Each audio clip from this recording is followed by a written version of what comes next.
Hi students,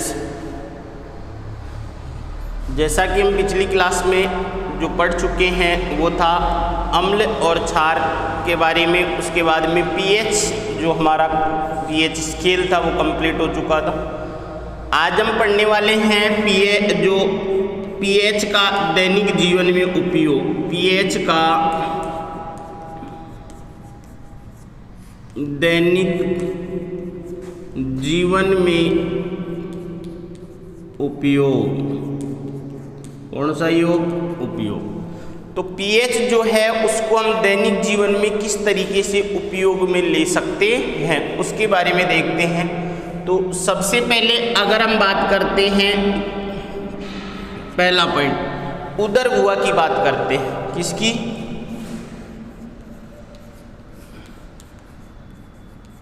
अब देखो उदरगुहा में क्या है? आमाशय। उदरगुहा में क्या पाया जाता? आमाशय।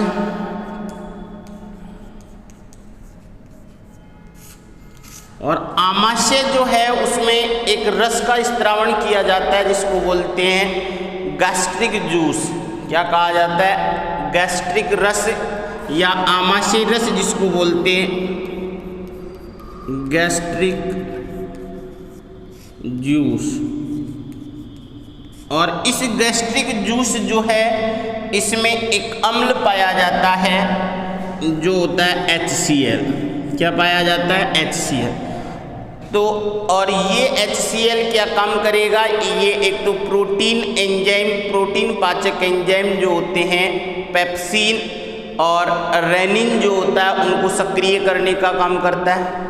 दूसरी बात, आमाशय के अंदर क्या काम करता है कि जो माध्यम की पीएच जो है, क्योंकि जो रेनिन है, प्रोरेनिन और कैसीन जो है, ये एंजाइम क्या काम करते हैं? ये लो पीएच जो है, अर्थात लगभग पीएच जो है 1.5 से 1.8 या 2.5 के मध्य अगर है तो ही वो कार्य करते हैं अधिक मात्रा में।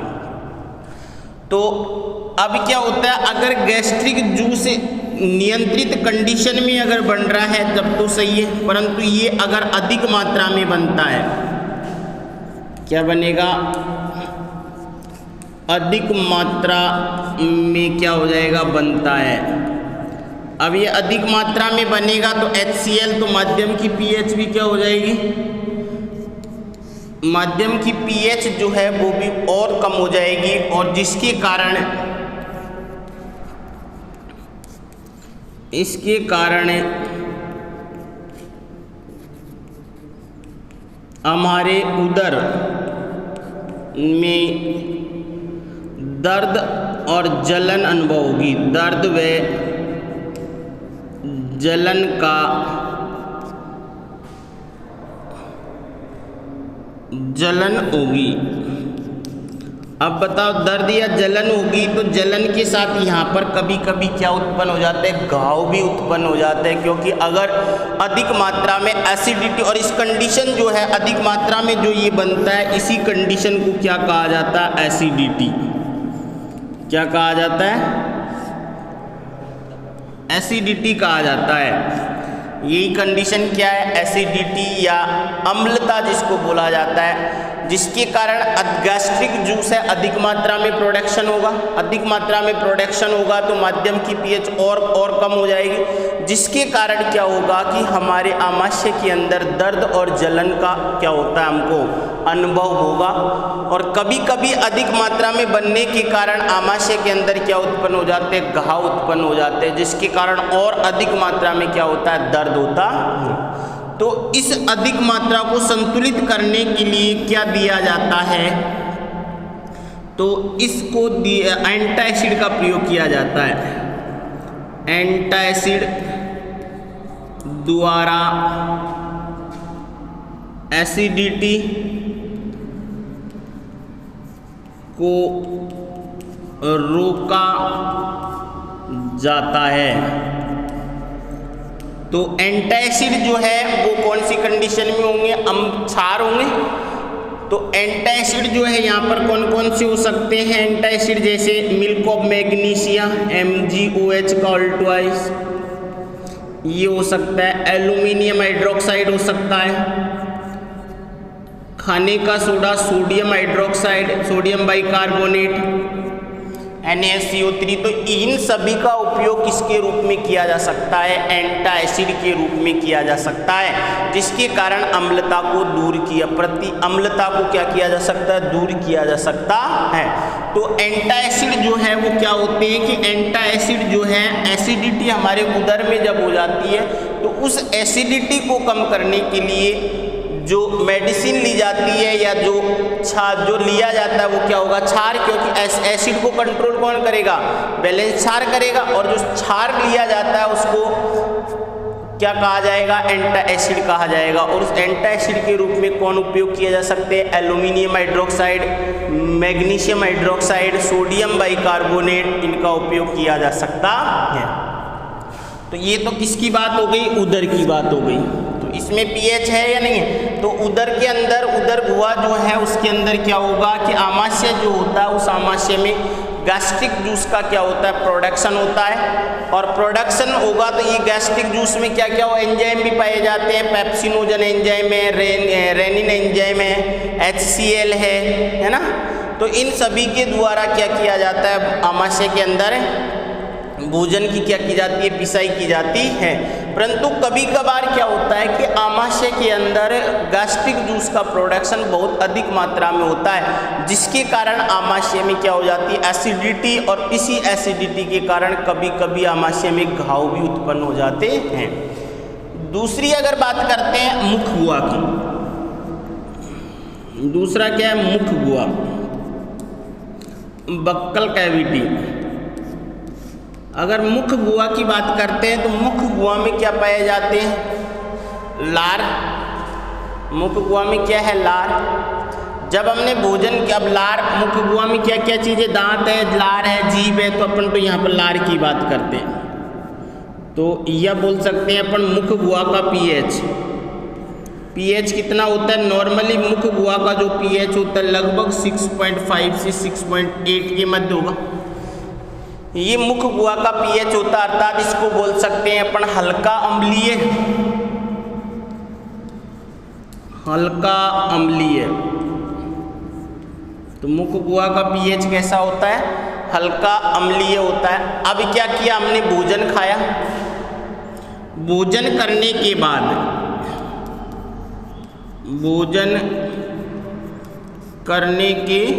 बाद जब भोजन कर लिया जाता है, इस भोजन करने के बाद हमारे मुख में क्या हो जाता है?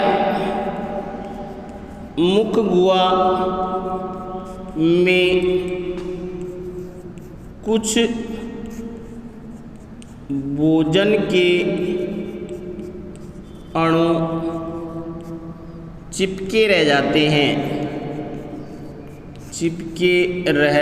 हैं, रह गए। अब क्या करेगा कि जो मुख गुहा जो है उसमें भोजन के टुकड़े या कुछ कण जो जमा हो गए, अब इनका क्या करता है कि कीटाणुओं के द्वारा या जीवाणुओं के द्वारा इनका जीवाणुओं के द्वारा किस में बदल दिया जाता है? अम्ल में बदल दिया जाता है।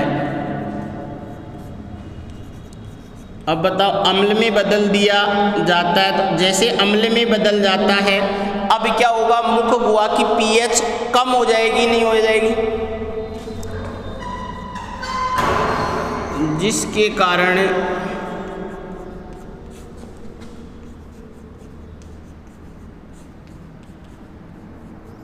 मुख गुहा की पीएच 5.5 से क्या हो जाती है? कम हो जाती है। क्या हो जाएगी? कम। और इसी कम पीएच के कारण जो दांतों के ऊपर एक आवरण पाया जाता है, क्या पाया जाता है? आवरण, जिसके कारण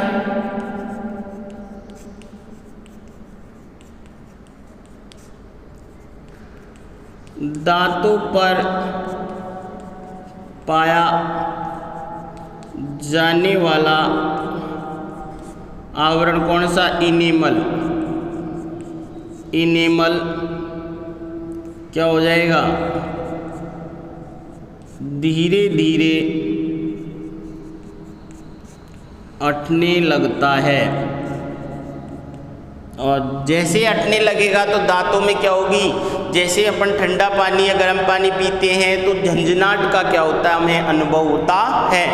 तो अब क्या किया जाता है, तो इसके समाधान के लिए क्या करना चाहिए कि जब हम खाना खा लेते हैं तो खाना खाने के बाद में मुख को किससे, या तो ब्रश से साफ करना चाहिए या फिर किसी छार जो है उस छार के द्वारा क्या करना चाहिए, साफ करना चाहिए, जिसके कारण वहाँ जमे जो है भोजन के कण जो है वो हट जाते हैं। क्लियर। तो ये मुख का है, मुख का दो काम हो गया हमारे शरीर में। पीएच जो है वो क्या काम में है, एक तो उदर गुहा में, उदर गुहा के अंदर क्या होता है कि जो माध्यम की पीएच जो होती है वो कैसी होती है, एसिडिक। और एसिडिक किसके कारण होगा, HCl के कारण। HCl किसमें, गैस्ट्रिक जूस में। जब गैस्ट्रिक जूस का प्रोडक्शन अधिक मात्रा में होगा तो कौन सी कंडीशन हो जाएगी, एसिडिटी वाली कंडीशन। और उस एसिडिटी की कंडीशन में किसका उपयोग किया जाता है, एंटासिड।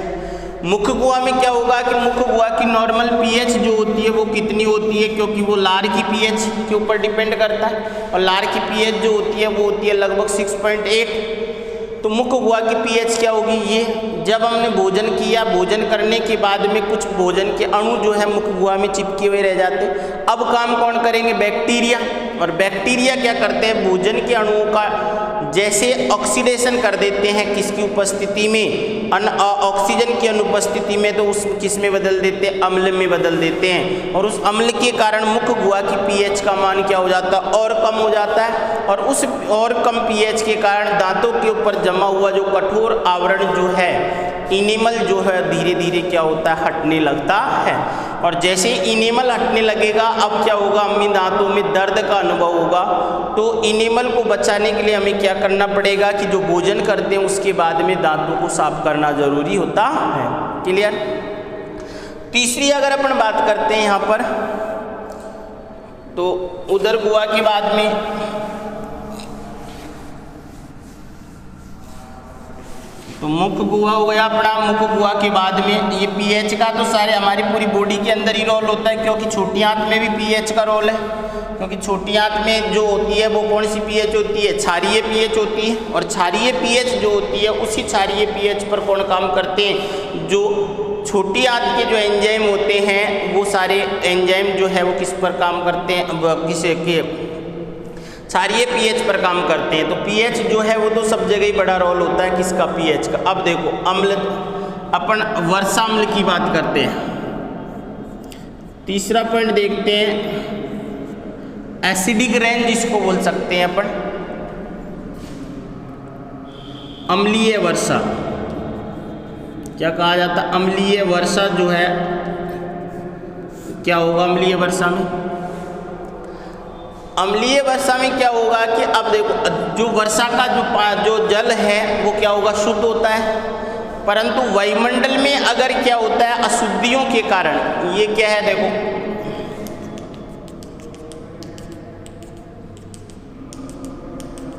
ये बादल होगा यहाँ पर, ये क्या है,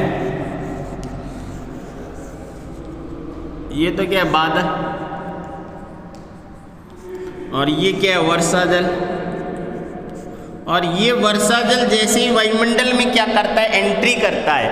और वायुमंडल में क्या होगा कि जब ये जो वातावरण प्रदूषित हो रहा है, अर्थात वायुमंडल में कार्बन डाइऑक्साइड और सल्फर डाइऑक्साइड जो है इनकी मात्रा धीरे धीरे क्या हो रही है, बढ़ रही है। तो ये क्या करते हैं, वायुमंडल जो है यहाँ पर, तो यहाँ पर क्या होता है, कार्बन डाइऑक्साइड है, सल्फर डाइऑक्साइड है, इनकी मात्रा क्या है, बढ़ रही है, नहीं बढ़ रही है। अब ये क्या काम करेगा, जैसे ही वर्षा जल यहाँ से प्रवेश करेगा, ये जल किसके साथ, इनके साथ क्रिया कर लेता है। और क्या कर लेगा, क्रिया करके यहाँ पर H2SO4 का निर्माण कर लेगा, कार्बोनिक अम्ल का निर्माण कर लेगा, H2CO3, नाइट्रिक अम्ल का क्या कर लेता है, निर्माण कर लेता। और ये अब ये वर्षा जल जो है जैसे ये किया, अब ये क्या हो गया, यहाँ पर ये जो जैसे इनके संपर्क में आया ये पानी क्या हो गया, एसिडिक वाटर हो गया, नहीं हो गई, अम्लीय जल हो गया, अम्लीय जल। और ये अम्लीय जल अब कहाँ पहुँचेगा, नीचे जब जमीन पे पहुँचेगा तो इसे ही क्या कहा जाता है, अम्लीय वर्षा कहा जाता है। क्या कहा जाता है, अम्लीय वर्षा। इसे ही क्या कहा जाएगा, अम्लीय वर्षा कहा जाएगा। तो क्या हुआ, जैसे जो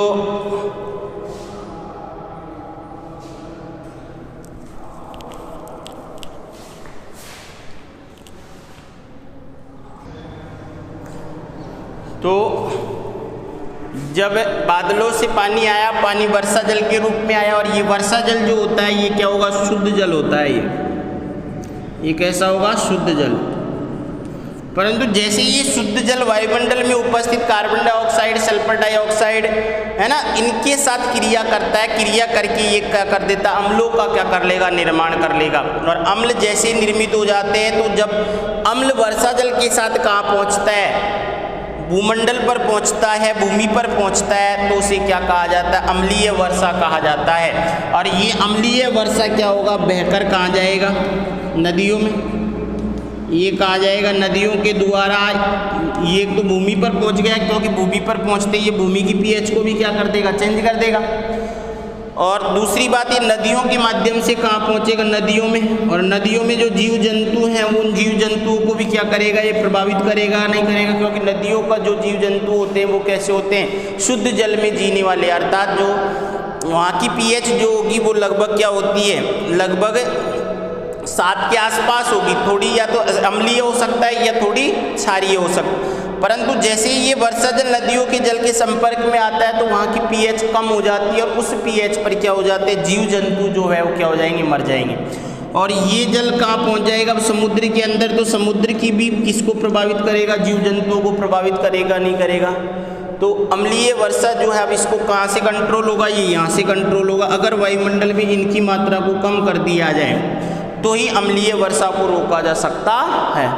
क्लियर। उसके बाद में यहाँ पर भी अगर ये जल जो अम्लीय वर्षा का जल भूमि पर पहुँच रहा है, तो भूमि की पीएच को भी क्या कर देगा, प्रभावित करेगा, क्योंकि मिट्टी की पीएच जो है वो क्या होगी, प्रभावित होगी।